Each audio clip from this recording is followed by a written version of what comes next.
రచన వాణిశ్రీ. గళం STK Sirisha. Koyyuru police station.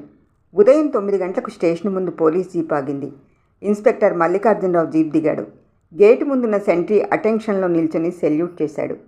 Sir, పొద్దున్నే sad news అన్నాడు. వాట్? సార్, గాంధారీకోట విలేజ్లో రామాలయం కోనేరులో ఓ అమ్మాయి శవం తేలిందని ఫోన్ చేశాడు సార్ మహీపతి. మహీపతి అంటే తమ అనాథాశ్రమంలో పుష్పకుమారి అనే అమ్మాయి కనిపించడం లేదని రాత్రి ఫోన్ చేశాడు. అతనే మహీపతి, ఆశ్రమం మేనేజరు. అయితే ఆ శవం పుష్పకుమారిదే అయి ఉంటుంది అన్నాడు inspector. Yes sir. Gandharikota village ఇక్కడికి ఎంత దూరం ఉంటుంది ప్రశ్నించాడు ఇన్స్పెక్టర్. 9 కిలోమీటర్లు చెప్పాడు ఎస్ఐ సునీల్. పోలీసులు వెళ్ళేసరికి గుడి దగ్గర జనం మూగి ఉన్నారు. ఇన్స్పెక్టర్ జీప్ దిగేసరికి మహీపతి ఎదురొచ్చి నమస్కారం చేశాడు. సార్, పుష్పకుమారి అన్యాయం అయిపోయింది అన్నాడు గద్గద స్వరంతో. మీరేనా రాత్రి ఫోన్ చేసింది? అవునండి. పిల్లలు ప్లేగ్రౌండ్లో చీకటి పడే వరకు ఆడుకుని ఆశ్రమానికి వస్తారు. కానీ పుష్పకుమారి రాత్రి 8 వరకు తిరిగి రాలేదు. గుడికి వెళ్ళిందని నర్మదా అనే అమ్మాయి చెప్పింది. వస్తుందిలే అని ఎదురు చూసి చివరకు ఎందుకైనా మంచిదని మీకు ఫోన్ చేసి చెప్పాడు మహీపతి. ఇన్స్పెక్టర్ అతన్ని ఎగాదిగా చూశాడు. మహీపతి తెల్లటి పంచా లాల్చి నుదుటి తిరునామంతో పద్ధతి గలవాళ్ల కనిపించాడు. 50 ఏళ్ల వయసు ఉండొచ్చు. అతనితో మాట్లాడుతూ రామాలయం కోనేరు దగ్గరకు వెళ్ళారు. పుష్పకుమారి శవం ఒడ్డునే ఉంది. మంచి కళగల మొహం, చామన్ ఛాయలో పుష్టిగా ఉంది. 16 ఏళ్లుంటాయి. నీలం రంగు చూడీదర్లో బిగత జీవిలా పడి ఉన్న ఆ అమ్మాయిని చూసి ఇన్స్పెక్టర్ మల్లికార్జునరావు మనసు చెల్లించింది. ఆమె శవాన్ని పోస్టుమార్టం కోసం కొయ్యూరు ప్రభుత్వాసుపత్రికి పంపించారు. మీ ఆశ్రమానికి వెళ్దాం పదండి అన్నాడు ఇన్స్పెక్టర్ మహీపతితో. రండి వెళదాం అని దారి తీశాడు మహీపతి. బ్రహ్మజ్యోతులు సీతారామయ్య అనాథాశ్రమం అనే బోర్డు ఉంది. సీతారామయ్య గారు గొప్ప దేశభక్తుడు. స్వతంత్రోద్యమంలో పలుమార్లు జైలుకెళ్లారు. గాంధారీకోటలో ఆయనకు 100 ఎకరాల మాగాణి ఉండేదట. వితరణశీలి అనాథ బాలికల కోసం ఆశ్రమం స్థాపించి నిర్వహణకు 10 ఎకరాల రాసిచ్చారు. ఆ ఆదాయం కొంత గవర్నమెంట్ గ్రాంట్, దాతల సహాయంతో సాగుతోంది ఆశ్రమం చెప్పాడు మహీపతి. మీ ఆశ్రమానికి మంచి పేరుంది, నేను విన్నాను అన్నాడు ఇన్స్పెక్టర్. ఇద్దరూ ఆఫీస్ రూమ్లో కూర్చున్నారు. చెప్పండి మహీపతి గారు, పుష్పకుమారి మరణం ఎందువల్ల జరిగి ఉంటుంది? కాల్ జారి పడి ఉంటుందా, లేక ప్రేమ విఫలమై ఆత్మహత్య చేసుకుని ఉంటుందా అడిగాడు ఇన్స్పెక్టర్. సార్, ఇవేవీ కారణాలు కావు.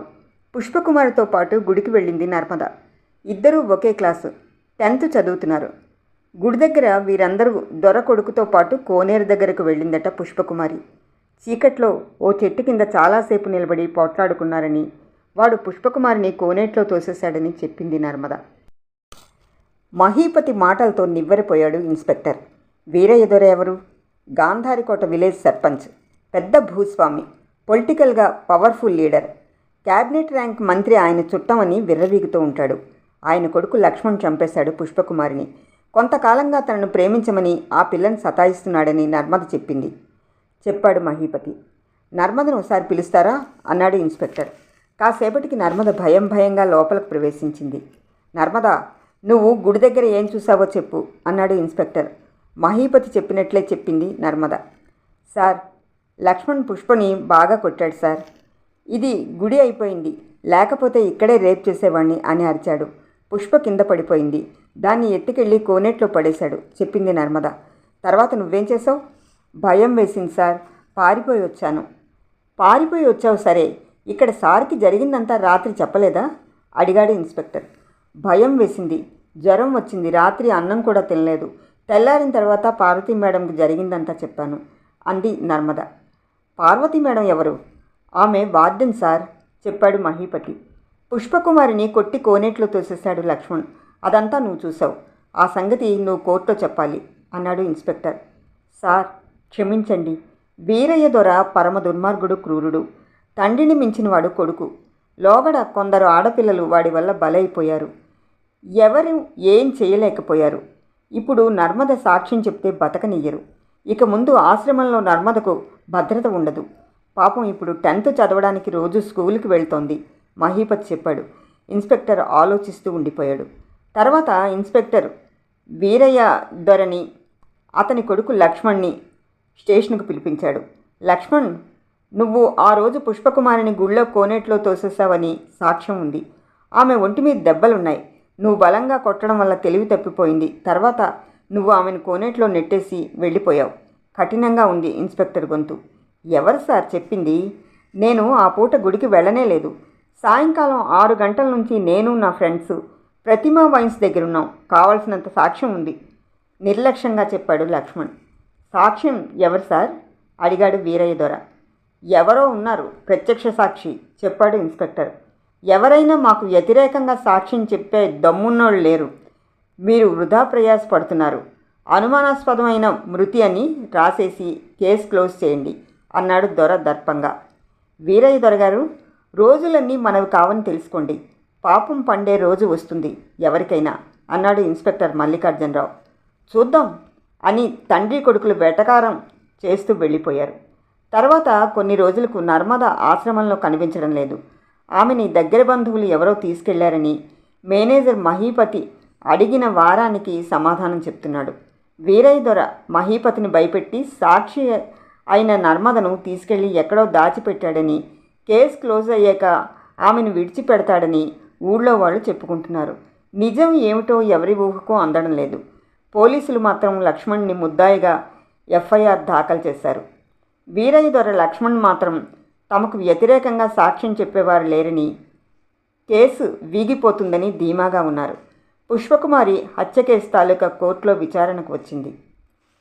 పుష్పకుమారిని ప్రేమించమని కొంతకాలంగా లక్ష్మణ్ వేధిస్తున్నాడని, ఆమె ఒప్పుకోకపోవడంతో హత్య చేశాడని పబ్లిక్ ప్రాసిక్యూటర్ జడ్జికి వివరించాడు. సాక్ష్యం ఎవరు? ప్రశ్నించాడు జడ్జి. సాక్షి నర్మద్ సార్. పుష్పకుమారితో పాటు ఆ రోజు గుడికి వెళ్ళింది.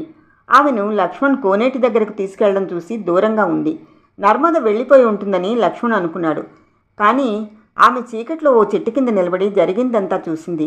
ఆమె ప్రత్యక్ష సాక్షి చెప్పాడు పబ్లిక్ ప్రాసిక్యూటర్. ప్రవేశపెట్టండి అన్నాడు జడ్జి. ఇన్స్పెక్టర్ వెంట వచ్చింది నర్మద. బోన్లో నిలబడి తను చూసిందంతా నిర్భయంగా వివరించింది. పుష్పకుమార్ని తలుచుకుని కన్నీరు పెట్టుకుంది. నర్మద సాక్ష్యం చెప్పడం చూసి వీరయ్య దొర, లక్ష్మణ్ హతాశులయ్యారు. వాళ్ల నెత్తిని పిడుగుపడింది. ఆ పిల్లకి ఎంత ధైర్యం అని ఆగ్రహంతో ఊగిపోయారు. నర్మదకు ఆ ధైర్యాన్ని ప్రసాదించింది ఇన్స్పెక్టర్ మల్లికార్జునరావు. ఆయన నర్మదను కన్న కూతురులా ఆదరించాడు. అనాథ అయిన నర్మదను దత్తత తీసుకున్నాడు. ఇంతకాలం తన స్వగ్రామంలో ఉంచి చదివిస్తున్నాడు. ఆ సంగతి ఎవరికీ తెలియకుండా జాగ్రత్తలు తీసుకున్నాడు. గాంధారకోటలో దుర్మార్గుడైన లక్ష్మణ్ ఆట కట్టించడానికి అనాథ నర్మదను దత్తత తీసుకున్న ఇన్స్పెక్టర్ మల్లికార్జునరావుని అందరూ పొగడతలతో ముంచెత్తారు. తర్వాత లక్ష్మణ్కు జీవిత ఖైదు విధించాడు జడ్జి. ఏకైక కుమారుడు జైలు పాలవడంతో వీరయ్య దొరకు మతిస్థిమితం తప్పిందని, పిచ్చివాడైపోయాడని జనం చెప్పుకుంటున్నారు. కోనేట్లో శవం క్రైమ్ స్టోరీ విన్నారు. రచన వాణిశ్రీ, గళం ఎస్టీకే శిరీష. మరలా మనం మంచి కథతో కలుద్దామండి.